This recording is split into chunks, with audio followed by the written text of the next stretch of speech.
All right, guys, we're gonna get going here. It's so nice to see all of you. This is going to be a great topic this month.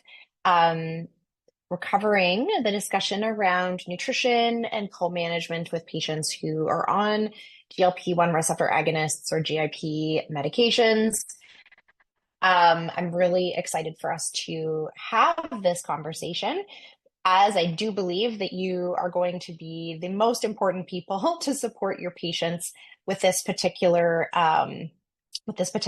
part of their health. So always love to hear where you guys are turning in from, especially since we have wide prescribing scope of practices, depending on where you are tuning in from. And we love to try and meet your needs depending on your level of prescribing authority and where you fall in the sort of circle of care for these patients who may be being prescribed medications for weight management, insulin resistance, or diabetes. They kind of all at this point are falling in a very similar group of people who are being medicated with appetite managing medications. So, haven't met, or if this is the first time that we are connecting, welcome. I am Robertson. I am a naturopathic doctor. My background is in critical appraisal. So, the translation from research to practice is really my area of expertise. My background is in, how do we decide which papers should influence the way that we practice medicine? I think we can all agree not every paper that's published belongs in the way we practice or belongs in patient care. And so my, goals and background and expertise is in how do we make that decision, which papers belong in your practice. And when we built the Confident Clinician, it was to help create an effective system to get the research that belongs in integrative medicine at your fingertips. This is really my mission in life, is to make your life easier, to help you help your patients. And our TCC, which we're going to talk about a little bit towards the end of today, we really sort of base all of our content on our teaching framework, which includes understanding the research, right? You'll be more confident if you can say to your patient, look, this is why the label says it's semaglutide, but giving you a blueprint for how to implement our strategies into patient care immediately, as well as we give you, and I want you to borrow some of my communication tactics today. If you hear a metaphor that I say that you really love, or you hear a great way of explaining something, write it down. It belongs in your practice. So you don't need to reinvent the wheel. Just take our framework of communication and implement it in your practice. This is what we're here for. So we did, and so this conversation about nutrition and GLPs really belongs in a much wider conversation, right? There has been an explosion of research on these medications in the last few years. There has been a rapid adoption of high prescribing rates. And then there's a little bit of a lag in some of the practice guidelines on how to manage the nuance of this care. And that's really where we like to spend time, right? Is like the nuance of who benefits, who doesn't really benefit, who needs a little bit of support so that they benefit. But there has been a lot of change in the research on this topic in the last few years. And these were some of the notable updates we shared inside our obesity grand rounds.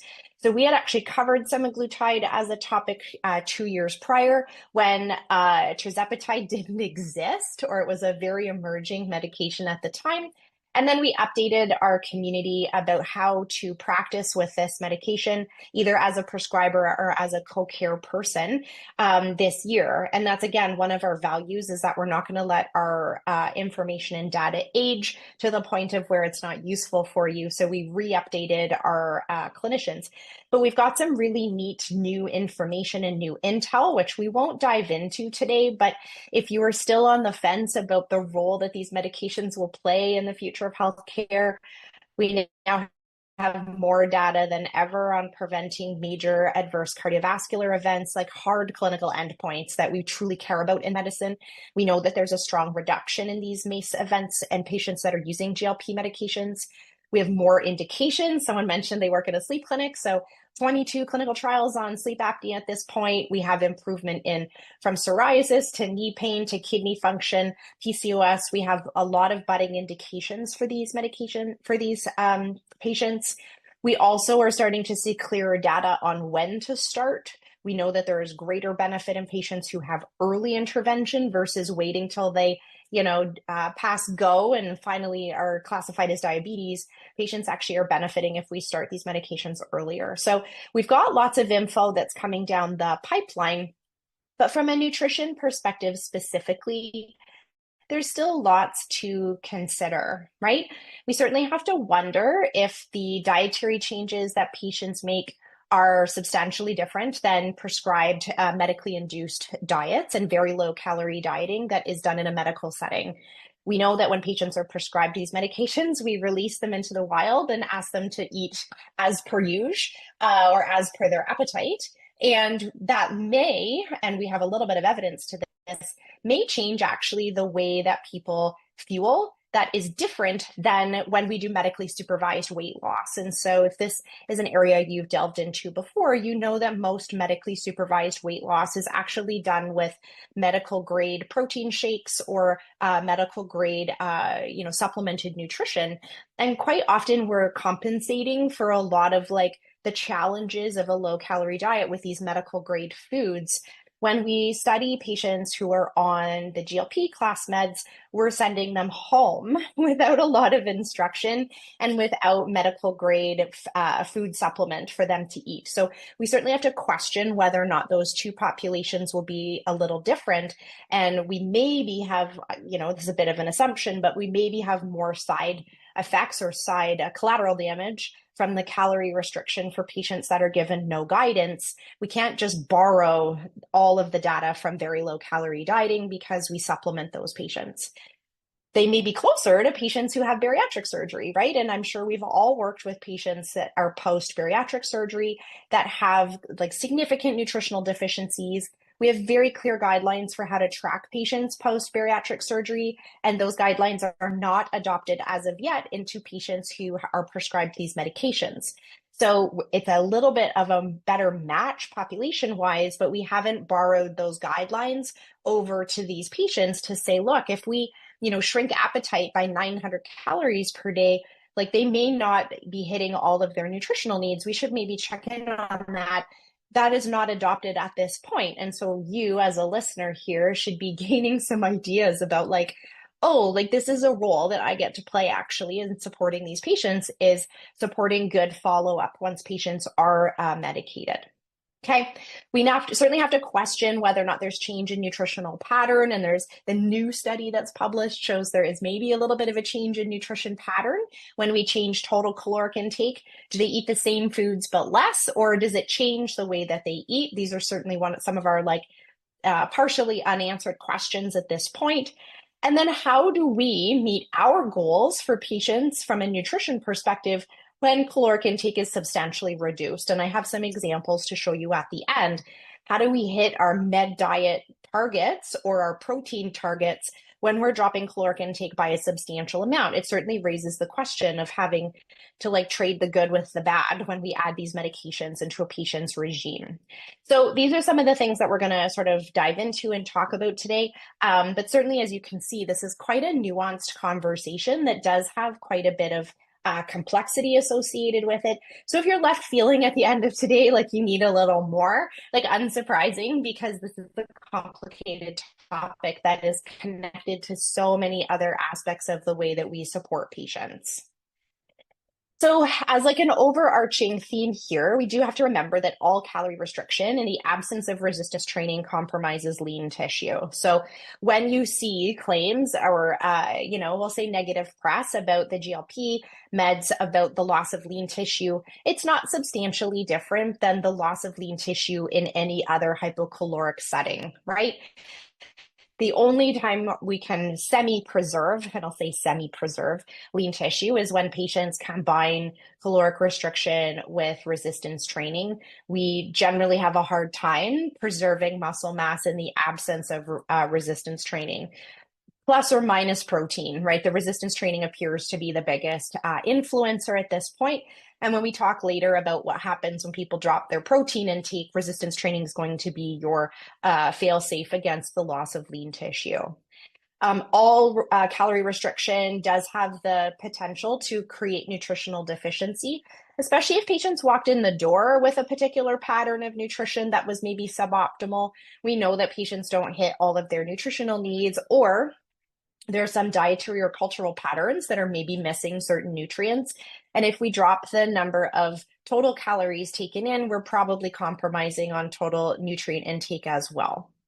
I said this earlier, but bariatric surgery might be actually a closer comparison because we do let them sort of eat ad libitum in the wild with lower appetite. And so even though they're not an exact trade, we do have a large body of literature on how to support patients post-bariatric surgery. And we may want to adopt some of those theoretical frameworks when we're working with this patient population.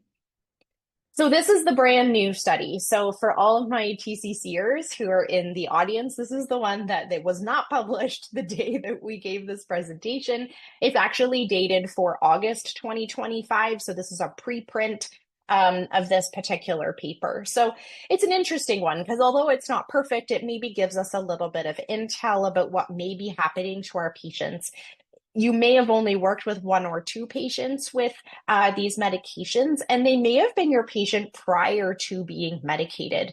And, you know, maybe I'm a little biased, but I would like to think that your patient subset maybe has better nutrition than average because of their work with you. And so they may not be giving you a total reflection of what the population statistics are for patients that are on these medications. But what they did is they took like a relatively large data subset. There was about 400 to 500 people in each of these four categories. And they broke people up into current GLP users. Most of them were on semaglutide, some were on tirzepatide, some were on the other like earlier gen medications, but pretty low percentages. There were some people who were considered past users, so they had used medication in the past and now were off medication, and they were obviously eating. I was going to say they were off medication and they're eating, obviously. And then they had patients who were not medicated, and they broke them down even further to say patients who were considering going on meds, and then patients who were not. And what their rationale for that was is that they were unsure if patients were on the brink of making a decision about medication if their baseline nutrition was different than someone who was never going to consider going on medication. I didn't totally agree with the way they broke all these different subgroups up, but this was how they did it for this study. And essentially what they did is they surveyed patients who had been on medication. They surveyed their past nutrition, so prior to medication, for both of these groups, current and past users. And then they surveyed their nutritional changes that happened as a consequence of being on medication. And then they compared that to people who were not on meds and had no intention of ever going on meds. Okay, so what we lack, and what we've lacked up until this point, is an understanding of how many calories patients tend to decrease on these medication changes. And that's what they really sought to understand here, was how much less do people eat, and does their food preferences change? And they found a couple of interesting things. So while on medication, the female patients dropped their calories by about 700 to 900 calories. And the difference between those two groups was whether or not they were using it specifically with the intention of weight loss. So some patients were prescribed their semaglutide for the indication of diabetes. Some people were prescribed it with the indication of weight loss. Interestingly, the men, it didn't matter what the intention was. They all reduced their calories by about 650. For the women specifically, the indication changed their caloric intake. So they ate even less when the indication for medication was weight loss. But it was about 700 to 900 calories for the women and about 650 calories for the men, less than their baseline calories, which I have on that top line, was about 2,700 calories, 2,650, depending on gender. Okay. So they dropped by that much when they were on medication, and that was the current users. and the past users both reported the same decrease in their total caloric intake. They also saw a decrease across all the food groups. So they broke it up, and I have a chart to show you on the next slide. But whether it was meat, whether it was beans, whether it was soda, whether it was refined grains, whether it was complex grains, everything was reduced, right? And if you work with patients on GLP meds, you probably have observed this in your practice as well. The interesting part was that the only food groups that had an increase was fruits and vegetables. And so they didn't eat a lot of fruits and vegetables at baseline, as most North Americans do, but they did have a slight increase in intake on the fruit and vegetable scale, while every other food group dropped as a consequence of their medication. So in one sense, that's quite positive, right? Without any instructions.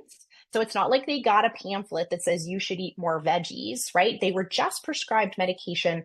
And a natural consequence of that was that they ate more fruits and vegetables. And the other natural consequence was that they reduced maybe some food categories that we would consider to be less healthful. The challenge is that they also really decreased some food groups that we would maybe consider healthful, right? And so this is where the nuance of the conversation will come in.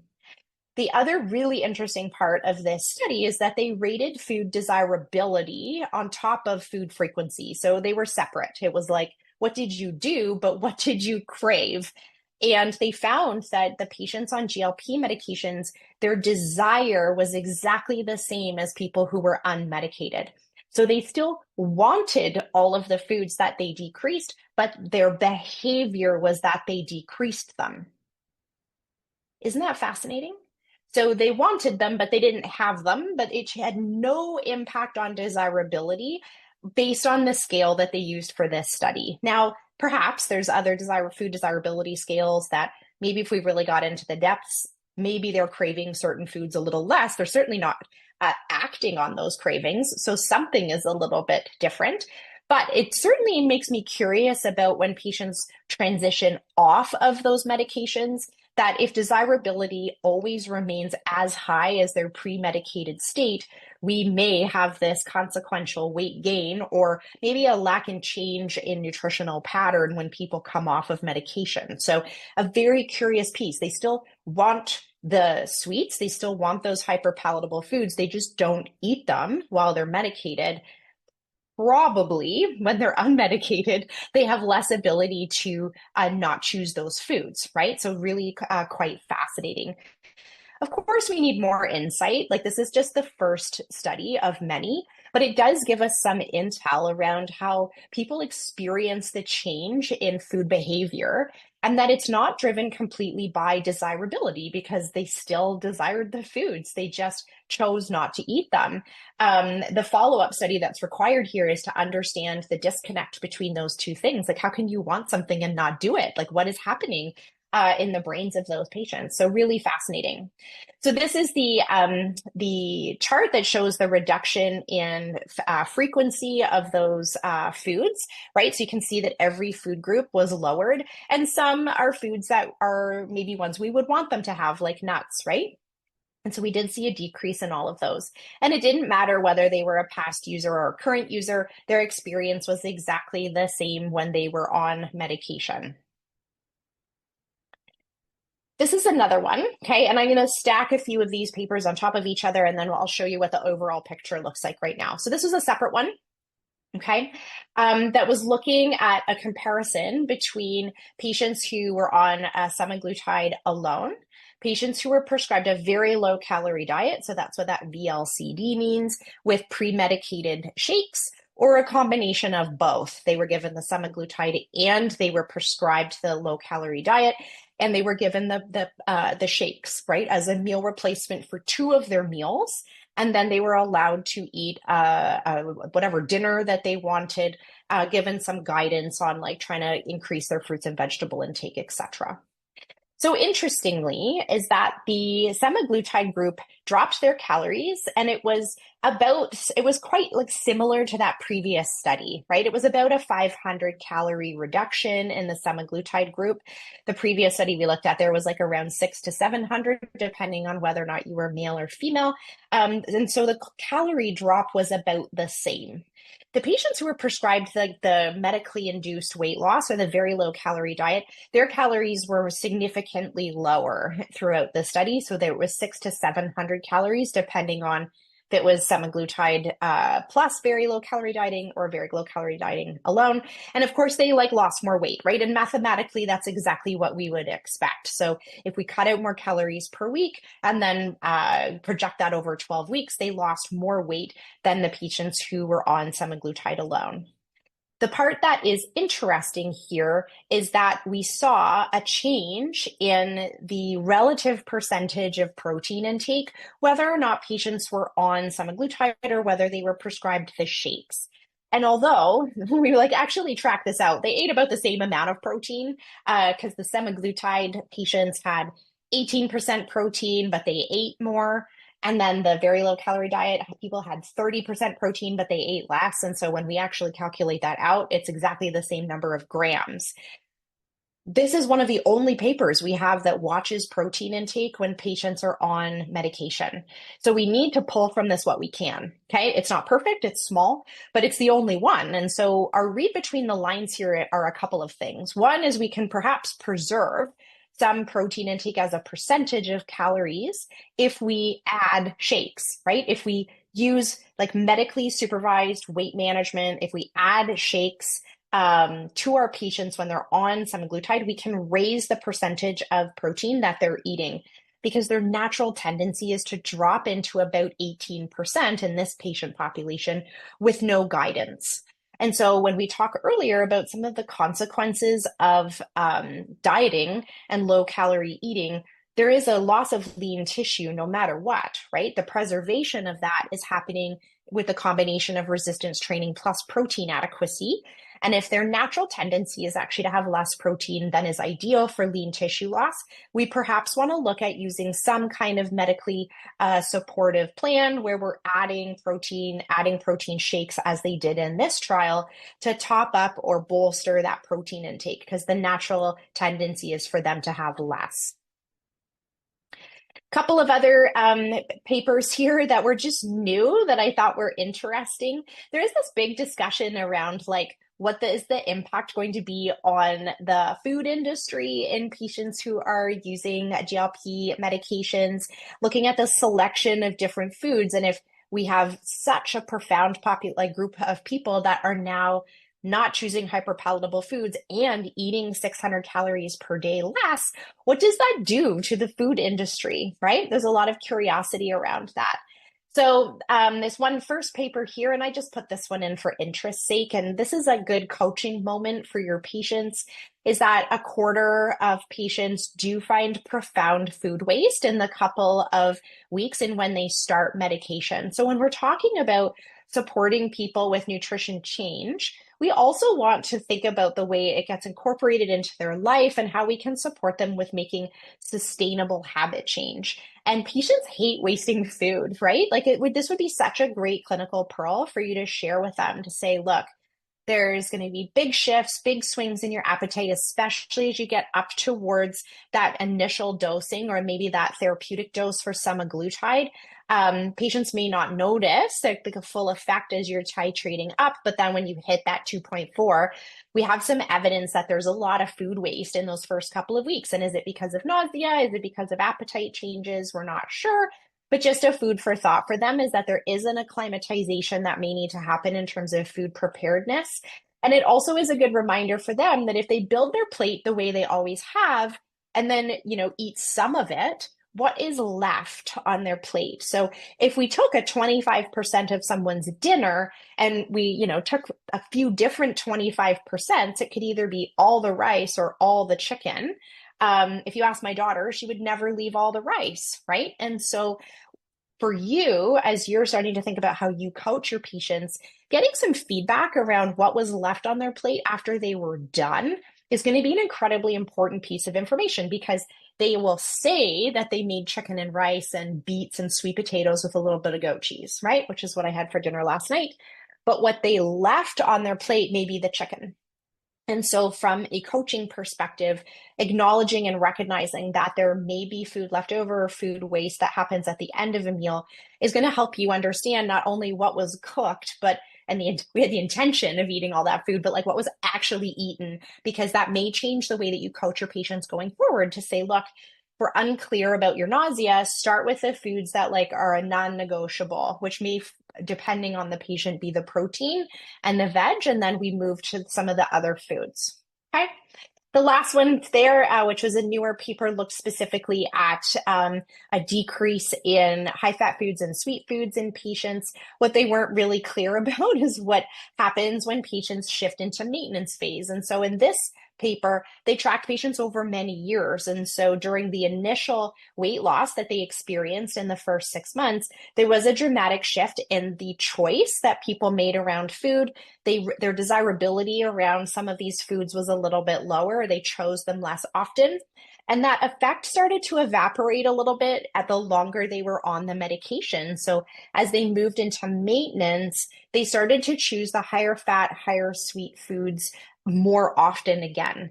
And so what's unclear is like, why didn't they choose it at the beginning? And then why did they re-choose it later? Was there something about that initial weight loss phase that they are, I'm going to use the word more compliant, but what I mean by that is that there is an effect that's happening at that time that impacts the way they make food choice that then we've developed tolerance to, or it goes away or changes. We're not sure why that happens, but I think this was an interesting piece because when we start to talk about discontinuation of these medications, if the natural tendency is to go back to the same nutrition pattern that they had previously, we all have a lot of work to do with patients who are prescribed medication to help them try and develop some new habits, some new tastes, some new strategies for managing their nutrition so that when they hit a plateau or they hit a maintenance of their nutrition, or even come off these medications, that they're actually well supported to be able to do so. Okay, so really interesting. Those are the top nutrition papers that we have on this topic right now. I put this slide in here mostly out of completeness, right? Because when we talk about nutrition and we talk about the shift in nutritional intake, the shift in desirability, maybe some changes as patients move from like the acute weight loss phase to the maintenance phase of weight loss, we maybe are losing lean tissue during this process if we're not really being quite careful with resistance training and protein intake, that we then have this challenge when patients discontinue their medication, right? And so lots of evidence around weight regain here, no matter what medication you were on, no matter for how long. In general, patients do still have a lower weight post-medication than they did pre-medication. On average, okay? You may have the one patient who regained plus more after discontinuing meds, but right now the current trend is that patients do maintain some health benefits from being on their GLP meds, even post discontinuation, because they don't regain all of the weight that they have lost. But it does give us some good ideas as practitioners for how we help patients with that runway of coming off medication with nutrition. I think we're probably going to see longer term prescribing, and we're going to talk about long-term use of these medications. For most patients, the high appetite drive and the genetic tendencies for obesity don't go away with 2 years of treatment. And so we're going to want to talk about long-term treatment planning in these patients with medication. But right now, if your patients do desire to discontinue their meds, we probably need a runway of nutrition support to try and see if we can minimize the weight regain that happens after medications are discontinued. So here's some unanswered questions. And I got curious about this, especially with some of the, more popular culture articles around, the changing food environment and the changing food industry with these medications. There's definitely some budding conversations about alternate dosing, alternate schedules for escalating the dose. And a lot of this has to do with access and cost. So when you look at the guidelines for these medications, even though there isn't a lot on nutrition, right now, a lot of the guidelines are suggesting that clinicians make decisions based on medication access. And I hope that goes away, right? Like, we really shouldn't have guidelines that have to say, do this if your patient can access it. It should just be that your patient should just get the best, right? And so we are looking at some models for how to perhaps change dosing schedules to improve cost and access for patients. Certainly some curiosity around who benefits the most from these meds and when to bring them in. So I got really curious about what does 600 calories of food cost, because we do see a drop in about 600 calories. And so when you're talking to your patients about affordability, I thought this was kind of an interesting conversation to have with them, is that your cost per day of dropping your caloric intake by 600 calories is maybe 50% of their medication cost throughout their month. I just thought it was kind of an interesting statistic and not a part of the conversation that we've really discussed at this point. Is does a patient's grocery bill go down by a relative amount for the change in caloric intake that they have? If they're eating more fruits and vegetables, then maybe no, right? Since they're the most expensive thing on our grocery bill right now. But it is a food for thought to talk to patients about, where, we're trying to help them manage behavior change and changes in nutritional choices and food waste, and helping have a long-term sustainable plan that includes a relatively expensive medication. This may sort of creep into the conversation with you. Okay, so here's some things for us to consider and some things I want you to take home. So nothing about GLP-1 therapy improves diet quality. We do see an increase in fruit and vegetable consumption, but like I said, we do see a drop in other foods that are part of the healthy nutrition pattern. We're sacrificing some of those calories and losing some of the benefits of polyunsaturated fatty acids, things like nuts and seeds, complex carbs, and probably fiber. And so paying attention to some of those things is really important. And I think we need to work towards a compromised Mediterranean diet with protein adequacy. And I'll show you some examples of that on the next slide. We certainly want to reduce that lean tissue loss. Exercise has to be in there for these patients to prevent the lean tissue loss. Like I said, we're probably looking at long-term therapy for long-term success, but if your patients are looking at like offboarding their medication, we probably want a plan in place to support their nutritional changes that will happen when they come off medication. And like I said, there's probably some future discussion around alternate dosing strategies, every other week strategies to look at cost and accessibility. But at this point, there isn't a lot of discussion on what happens if we just half the dose in patients, right? Even though there's definitely a conversation about that happening in the online space. Okay. So I made some visuals for us to have this bit of conversation here about what happens. And so this is what most of our patients are doing, right? The day that we meet them. Our red line there is maybe our eukaloric diet. And our patients on the day that we meet them are generally overfueling on calories, overfueling on carbs, overfueling on fats, and then underfueling on protein, right? Is that fair to say?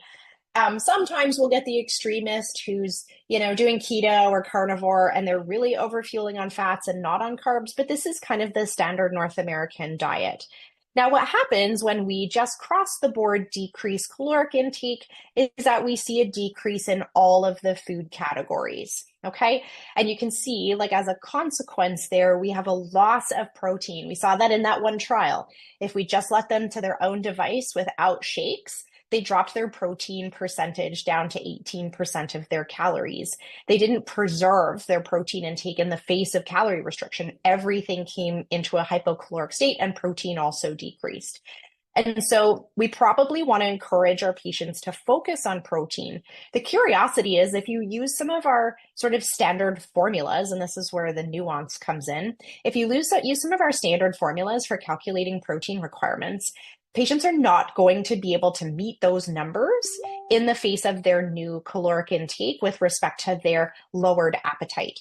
So if we drop patients from 2,700 calories a day down to 1,800 calories a day or less, they will not fit 170 grams of protein into their day. They have a hard enough time doing that in the first place. So even just from a compliance perspective is going to be low. But we can't crowd out all the rest of their food with high protein. So this is where, as a prescriber, as a clinician with high education, we have to sort of stand in the face of some of those very high protein recommendations online right now, because there is no way that patient's going to hit that 1.7 grams per kilo per day. They just can't, right? As a percentage of their caloric intake. So we likely have to compromise and create a 30% calorie diet that's consists of high quality protein and do the best we can and add the resistance training. And if you've been at any of our sarcopenia training, you know that the resistance training, even without protein, preserves lean tissue loss during dieting. And so the protein's even not the most important part, it's the exercise. But we probably have to compromise in the nuance of this discussion around nutrition with these patients because they can't just follow the regular formulas. Otherwise, the protein will crowd out the rest of their nutrition, right? Remembering there's only 100%. We only get to play with 100%. So if we make the protein like so much of that pie, they're going to really struggle. The other challenge we have is meeting some of the minimum thresholds for the Mediterranean diet, right? If we drop calories, we can't add 500 calories worth of polyunsaturated fats, which if people really follow that high Mediterranean diet, we're suggesting that they consume about 500 calories from nuts and from olive oil. So another area where we probably have to have a small compromise in patients, and we're encouraging them to have polyunsaturated fats in their diet every day, but we're maybe having to be less strict about some of the doses because when we drop them into that low calorie state, we can't ask them to fill a third of their calories with olive oil and nuts, right? We just can't. So again, the nuanced conversation is this is what we're going to do, even though the general guidelines is this. I do think we can meet fiber needs, but you certainly will have to look at this and have to look at how patients are doing it on a regular basis. They may be adding a little bit because of their increased fruits and vegetable intake, but we certainly have to be curious about this. Most people's fiber source before they would start these medications is from complex grains. And so if we remove those or decrease them, we're perhaps going to struggle with hitting that fiber need. But it's my opinion right now that we don't need to adjust that number. And I still think you can hit 30 or 35 grams in a low calorie diet if we're specific about the foods that we want people to choose. So I hope that this has been helpful so far, but you can see, right? And this is why I love this conversation for us, because who else has the time, right, to actually get into the nuance of someone's nutritional therapy while they're being co-prescribed, or maybe you're the prescriber of their medication for weight loss, right? This is an individualized discussion that requires behavior change and adaptation and a whole bunch of things that you are absolutely poised to do. But it's a lot of nuance, right? It's not like do this when this, because what we're struggling with here is that each individual patient's going to require some coaching around how to navigate this dramatic change in caloric intake and preserve some of the health benefits we want from their nutrition. Okay, so I would love to take this opportunity to invite you to the Confident Clinician community. I have a few things to share with you about how we tackle that nuance. And some of our members are here in the audience with us today who just completed our obesity medicine grand rounds, but have had access to content like this that goes through the nuance in integrative medicine, where the guidelines fall short and where you belong, right? And also helping you execute the guidelines, because for really, when we look at guideline-based care for integrative medicine, there's not a lot of discussion on the how, right? You'll see a bullet like eat the Mediterranean diet, have this much protein, but we really just showed you how that can't be applicable in every scenario. And as the percentage of your patients who use these medications rises, we're going to have to be nimble enough to be able to pivot with the literature and pivot with our patients to help them achieve their health goals without following rote rules, because they really don't apply in every scenario. So we've built the Confident Clinician, which is a practice support. It's a clinical decision-making tool and mentorship where we support you in making clinical decisions. We call it our one-click treatment protocol, where we'll give you the answers from dialogue like this in less than 6 seconds. So when you ask us questions, and these are just some wonderful testimonials from our current members, we have great community, but we also help support you in clinical decision-making, both in the moment when you're with your patients, but also to help you get this level of confidence that you're leaving with here today, right? If in 20 minutes we can make you feel this way about prescribing nutrition with Ozempic, imagine what would happen if you had access to resources like this every day while you were at work. So our goal is to give you this framework from which to practice from, to give you the evidence for how to build a treatment plan, and then also give you the confidence for how to deliver it. We want you to be supported with language. We want you to be supported with what to do. And then we also help you back that up with our expert level discussion and dialogue that you get to access at a moment's notice. So I don't know about you. I just gave a lecture to 150 clinicians this morning, and I asked them what their greatest pain point was, and everyone said it was charting and creating patient protocols. We've created this industry expectation for you that you spend hours making these snowflake treatment plans for every individual patient that you see. What I really want to save us from this level of paperwork and demand in our work. And the feature in the Confident Clinician that makes the biggest difference is our one-click patient protocols. So you can ask our system for a patient protocol, nutrition-based, behavior medicine, exercise, nutrition, supplements, medications, and it will guide you on what to do with your patient.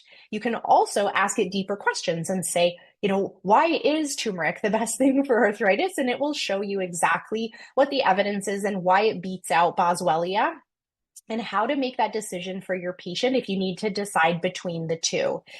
Those one-click patient protocols are also backed up by our at-a-glance sections, which if you're ready for that deeper dive or you need to refresh your memory on premature ovarian insufficiency, you can go to that section of the site and actually read our guidelines on how we support clinicians in making decisions with that patient population.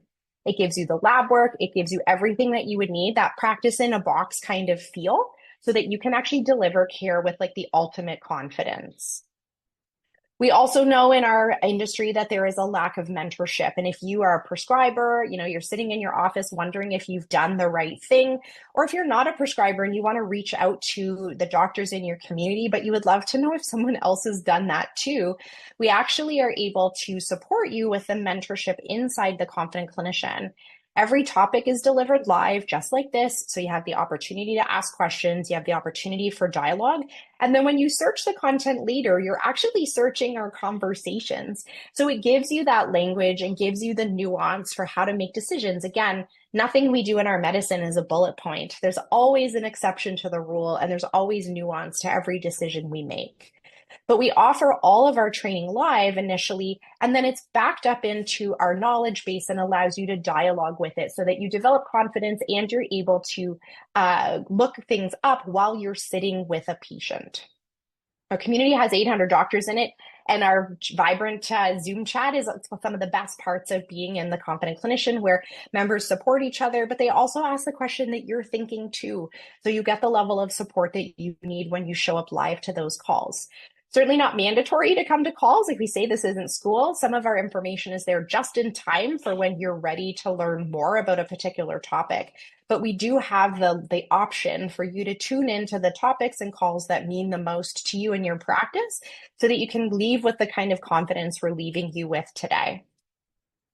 I always say we have this like bonus problem as being integrative doctors, that you also are a business owner. So our last feature I wanted to share with you is that our smart search will actually turn every single question you ask into patient-facing marketing resources. So you can actually, every time you ask a question, say, can you turn that into a LinkedIn post for me, so that we help leverage the learning that you're doing by being able to support and attract patients to your business at the same time. It's one of our biggest pain points as clinicians, that we're also small business owners.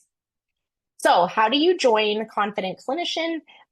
It's an annual subscription, and getting an access card to the membership gives you access to our entire past knowledge base. We've accumulated hundreds of thousands of data points to support you. It's hard to find a clinical topic we haven't covered at this point. You get access to all of that on day one, plus the coming year of live delivered content. So just like our grand rounds that we just covered, which you would get access to as a member if you join today, you get access to all of the live trainings that are coming. So our fall session is on longevity medicine. You would get access to that as a live training as part of your membership, but you get all the past recordings and all the past knowledge that we've built up until today. So when you join that premium membership, and I'm going to give you the chance to have a free trial today if you're still on the fence. When you join that premium membership, it gives you access to unlimited searches. So we know we don't want to limit our clinicians and how many searches they get per day and per month. So you can ask as many things as you want and have as many marketing materials as you need created from our smart search bar. But you also get access to all of the video content, all of our members. You get access to all of our experts, all the live calls, all of our business and marketing support. And depending on your jurisdiction and depending on your degree, you may or may not qualify for continuing education credits. We do find that some of our members who are in unlicensed state can apply for, self-directed credits when they do apply for continuing education. But we do, for example, have, more than 30 AANP certified credits behind our membership wall. So many of our members can achieve a huge percentage of their continuing education by being part of our membership. The annual subscription is $13.97 for the year. So it gives you access to all the things we just talked about, as well as the coming 12 months of content. We're in the midst of a contraception module right now with one of our expert clinicians. We have so much great new information that's coming down the pipes. Our office hours tomorrow is also on weight management and how to coach patients through caloric restriction when they're unmedicated. We have so much information to support you that it all gets put into that knowledge bank that you can access within less than 6 seconds when you're with your patients. It's just the coolest system to support you in supporting your patients. So I would love to open it up to some questions. I've had a couple questions sent to me privately already. Someone asked, what if I'm not that good at the tech? It's such an easy to use system. There's nothing to download. It operates in your browser. And we have more than 400 doctors log in every single day. So clinicians open their EMR and they open their Confident Clinician membership and have the tab open to ask questions while they're working with their patients every single day. It's very easy to use and it's accessible. We put you through a training program when you join us that's easy and simple to follow, and it helps you become a super user in a very short period of time. Our biggest goal is to save you time. And so, of course, we want you to have streamlined support when you log in that very first time. And so we assume, and we know based on the feedback from our members, that we save you about 1 to 3 hours in that very first week of use, because we'll write your referral letters for you. We'll write templated prescriptions for you. Everything will gets generated for you that you need for your patient appointment. We save clinicians about 1 to 3 hours in that first week. So we know that they're able to use it with ease, even if you don't identify as a tech person. All right. Any other questions? Oh, there's one in the chat that says, what if I don't have time to go to the live calls? Okay.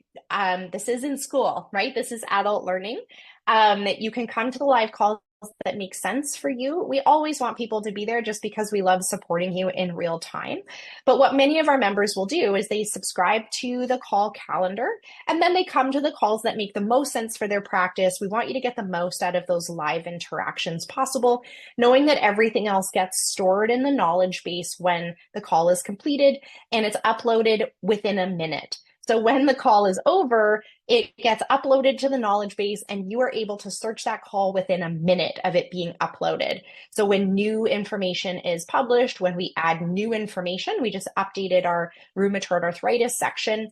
Within a minute of us uploading it, you have access to it at your fingertips. So we're really in the business of saving you time, helping you feel more confident, and staying up to date with the literature. It's a great support for you in your practice and can really help you elevate and get to the next level. Any other questions? I went through the ones. Do we have all the health practitioners? Yes. So we do have a great subset of nurse practitioners, especially ones that spend more time, that are have their own practices, that spend more time with their patients and who have some access to prescribing. I say that because some nurse practitioners work in a hospital and they see their patient for 1 minute and they probably don't have the time with their patient to implement this level of care. But if you are working in your own practice, this is a great resource for you to have at your fingertips. And nurse practitioners struggle with the same care delivery problems that we have as naturopathic doctors, where the guidelines are not super clear on how to integrate behavior change, behavior medicine, nutrition into your practice. And this really does support our nurse practitioners who are in the program, love it and think it's a great compendium to like go along with their practice as NPs. Great question, Dominique. Any other questions before we round out for the day? What was your biggest takeaway? I would love to hear in the chat. What's the one thing that was the most memorable from the talk around the GLPs? I would love to know what you're going to take from this and put into practice with your patients starting tomorrow. Was it the idea around making sure that they don't drop their protein too much? The idea of adding shakes so that we can maybe take control of some of that nutritional intake? Yeah, the protein is a big conversation.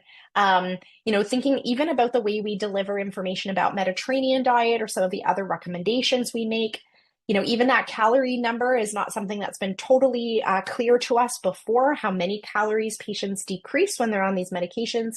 So a great consideration as well. Yeah, these are great take homes for you to plug into your work starting tomorrow. I really love giving clinicians this like accessible, usable, and confidence boosting recommendations that you can plug in right away. And we've all been guilty of like going to a seminar, downloading the PDF, putting it on our desktop, and then never opening it again, right? Have you ever done that?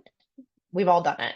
The goal here is that we build on your knowledge base that you already have by updating you on the current literature. And now you can go home and plug it in right away and you'll never forget it, right? Because of the way that we talked about it today. I love the comments in the chat around 30% protein. It's definitely looking at the shakes, right? And like that idea that like if 25% of their plate is going in the garbage, what if it's the chicken, right? Or the fish? We certainly have to make sure that the food waste is not the part that we're the most concerned about. That's great. I'm glad that you guys enjoyed the presentation. I would love to see you inside TCC. Haley through the links in the chat. It's absolutely the greatest investment for your practice. We save you about 5 hours in the next year. You've made your money back and more. And so I would love the opportunity to work with you over the next year. Thanks so much for being here. Have a great rest of your week at work.